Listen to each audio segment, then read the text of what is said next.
When you first become a carer, you think you can cope alone. You can't, and what is more, you shouldn't.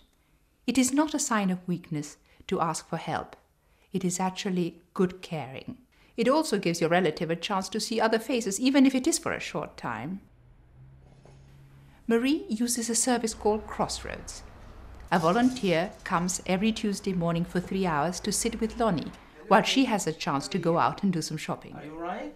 Okay, yes sir. Yeah? I'm going shopping and meeting a friend. Are you Fine. okay? It's alright. Yes? No problem, yeah. You have my number, so if you need anything you can call me. Of course. Lonnie, I'm going out now. I'm going to meet a friend.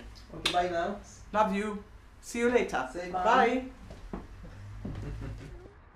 If I want to be truthful, my life is not normal at the moment, really.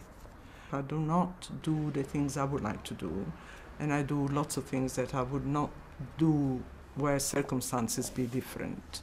But the normality maybe comes from keeping a framework going, and we have contacts with people outside, whether it is through shopping or whatever.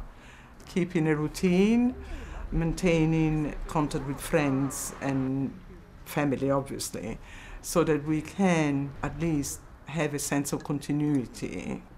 The rest is really very much chores, you know. The day is quite taken up by, they're all very small things and they don't seem to amount too much, but by the time you add them all up, they take up an awful lot of your time and energy.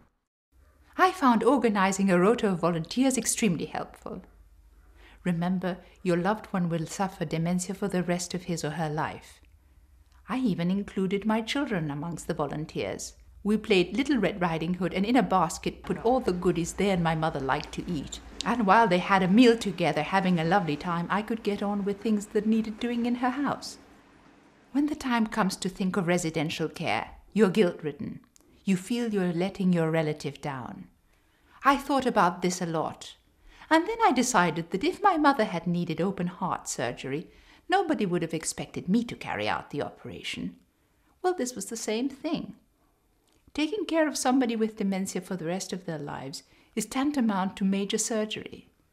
That was the job of the specialists, and I had to hand over.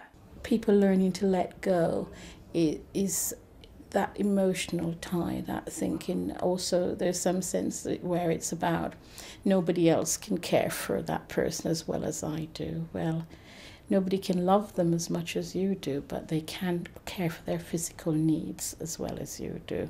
And it's to actually get people to be confident about that. And also to actually look at it and think, yes, there is life after dementia.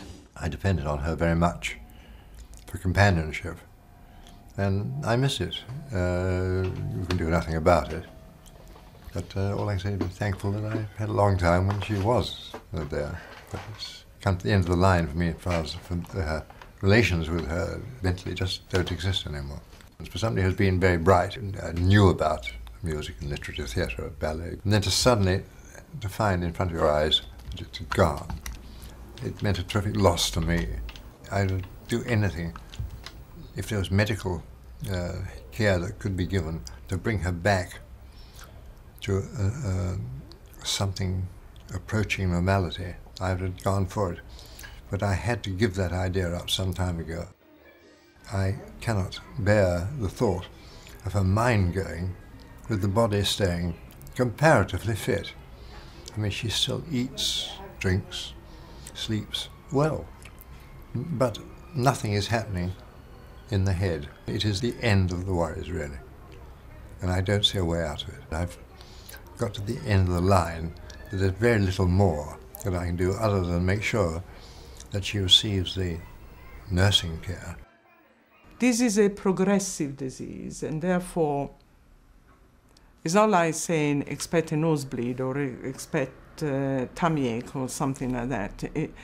There is something new almost every day, something that may be the same for everybody or may be different for everybody. I don't know. I have no universal knowledge of this, but the advice I would give is be flexible, in your approach.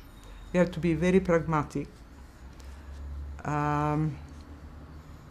Never be too surprised, and maybe reading about the condition may help some people in recognizing the signs. My caring journey was often a bumpy one.